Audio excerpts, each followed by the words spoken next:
რომ ისეთი რომ ბევრი რაღაცა მაოცებს. აი მაგალითად მაოცებს ის რომ დღეს მთელი ერთი კვირის განმავლობაში ეგრეთ წოდებული ჟურნალისტები დაძდევენ პრემიერ-მინისტრს და ერთმაც ვერ გაბედა.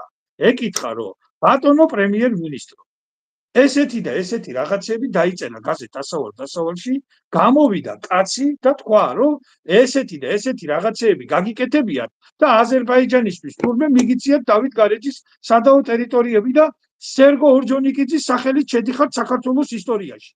როგორც მეორე სერგო ორჯონიკიძე და მართალია ეს ამბავი? თუ ტყუილია. მე აი მე გეუბნე გეკიდე ესე იგი მე ვაცხადებ ერმილე.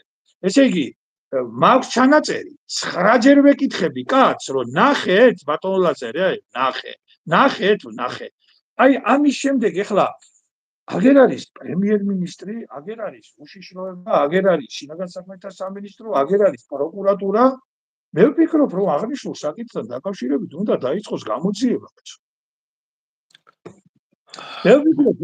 მე ვფიქრობ რომ ეს ამ ყველაფერს უნდა მოეფინოს ნათელი ესე არ შეიძლება მე ვფიქრობ რომ მთელი საქართველო უნდა დადგეს ფეხზე მე ვფიქრობ რომ ქართველმა ხალხმა უნდა დაიცვას საქართველოს სუვერენიტეტი იმიტომ რომ როგორც ვატყობთ საქართველოს პატრონი არ ახავს ქართველი ხალხის ზურგს უკან ფორმდება ხელშეკრულებები მიწების ქართული მიწების არაბებზე გაკითხვის შესახებ და როგორც ჩანს ქართველი ხალხის ზურგს უკან როგორც მარწმუნებს ბატონი ლაზარე ჯორბენაძე თავის ინტერვიუში ქართველი ხალხის ზურგს უკან როგორც ჩანს გაფორმდა მოღალატეობრივი და ქვეყნისთვის საზიანო ხელშეკრულება დავით გარეჯის მიწების აზერბაიჯანისთვის გადაცემის შესახებ. ამას ყველაფერს პასუხი უნდა გაეცეს. შევარდნაძედან მოყოლებული საქართველო პერმანენტულად კარგავს ტერიტორიებს. უკანასკნელი 30 წლის 34 წლის განმავლობაში ერმილე საქართველოს დაკარგა დაახლოებით 12000 კვადრატული კილომეტრი ტერიტორია აფხაზეთისა და ცხინვალის რეგიონის ჩათვლით. საქართველოს ამოდენა ტერიტორიები დროის ასეთ მცირე მონაკვეთში რომ დაეკარგა ჩვენ ისტორიის ლაბირინთებში ჩავიკარგებოდით საუკუნეების წინ და ჩვენ დღეს ქართულად ვერ ვისაუბრებთ. არც ერთი მოღალატე დასჯილი არ არის, არც ერთი კორუმპირებული დასჯილი არ არის. ეს ყველაფერი ეხლა რაღაც 3 კაცი და 4 კაცის დაჭერა აბსოლუტურად ვერ ცვლის სიტუაციას. ეს ყველაფერი არის საჩვენებელი დაჭერები სინამდვილეში. მთელი ესე იგი ეშელონებია კორუმპირებული.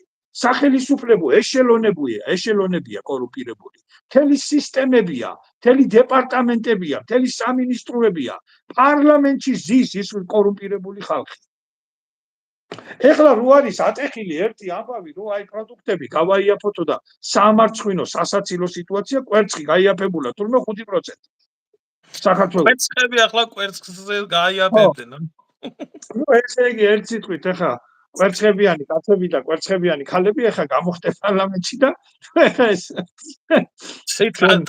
ტრაგიკომედია არის მე რაშია იცით საქმე გამეთა მე ძალიან ბევრი ვილაპარაკე და ეხლა ყურავს მე ნაკაკრეფილი გისმენ რო იტყვია იცით თითო აი თქვენ ჩემზე უფროსის ბრძანდებით და ამასთან ერთად თქვენ ისტორიკოსის ჟურნალისტის ბრძანდებით და კიდევ ერთი ეს მთელი ეროვნული მოძრაობის პერიოდები და 9 აპრილი იყო თუ შემდეგ 91 წლის 9 აპრილი იყო ნუ ეროვნული მოძრაობის პერიოდი პირველი პრეზიდენტის მოსვლა ეს ყველაფერი თქვენი თვალით აქ უშუალო მონაწილე ხართ ამ ისტორიის და მე რომ ბავშვი ვიყავი 5-6 წლის ვიყავი თქვენ მაგ დროს უკვე 17-18 წლის ახალგაზრდა კაცი იყავით და უშუალოდ უნივერსიტეტის 91 წელს ხონებული ზვიადის დროს გავხდი ჯავახიშვილის უნივერსიტეტის ისტორიის ფაკულტეტის პირველი კურსის სტუდენტი. და მაგ მოგიდგენიათ რა დრომა გადატანით. აი მაგიტომ ვამბობ რომ ერთი არის იცოდე წიგნიდან დოკუმენტალისტიკიდან ყველაფერი მაგრამ მეორე არის როდესაც უშუალო მონაწილე იყო ამ მოვლენების და ამიტომ გეკითხებით ახლა მე თქვენ მე უბრალოდ სინქრონს ავაწყობ ამ ყველაფერთან მიმართებაში პირველ რიგში ცოტა ვჩქარობდით სანამ ვიდეო ინტერვიუს დავიწყებდით და რითაც მინდოდა დამეწყო მოგვიტევებს ალბათ ჩვენ აუდიტორიაც და დავითობას გილოცავ ჩემო ძმაო